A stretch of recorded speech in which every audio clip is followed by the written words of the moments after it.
This is Code.org. I'm currently working on the Computer Science Fundamentals International course. I'm on course 3.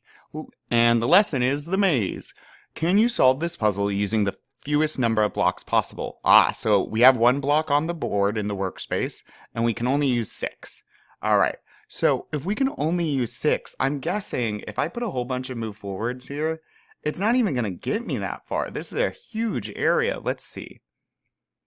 See how it's just boop, boop. Yeah, and I'm already up to 5 blocks. I would only be able to use one more.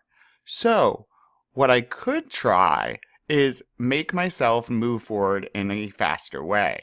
So I'm going to use this repeat block, and I'm going to put move forward in it. I'm not sure, but I'm going to put a 5. And now what should happen is that the computer hits we hit run and the computer says when run, okay, repeat 5 times. Oh, I'm going to repeat this 5 times. Do, move. Okay, I move forward once. Then twice, then 3 times, 4 times, 5 times. Only after we're done moving forward 5 times would the computer run any code beneath this, any code attached here. Let's see if this gets me farther enough. Gets me to the corner at least. Oh, that looks like it might even be too far.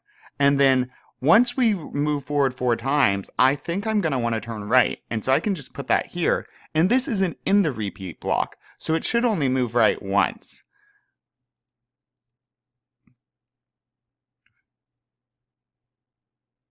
Okay, and now we have to get all the way down here.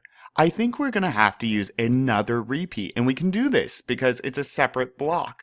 And so now we can use a different number too. Maybe 5 times are we going to have to move forward? It looks a bit further. So 4 times in a row, move forward, move forward, move forward, move forward. Once the computer runs that 4 times, it will then drop below. This turn right is not in a repeat block, so it's only going to happen once.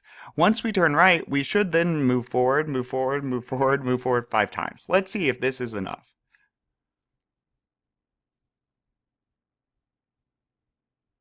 Oh, awesome.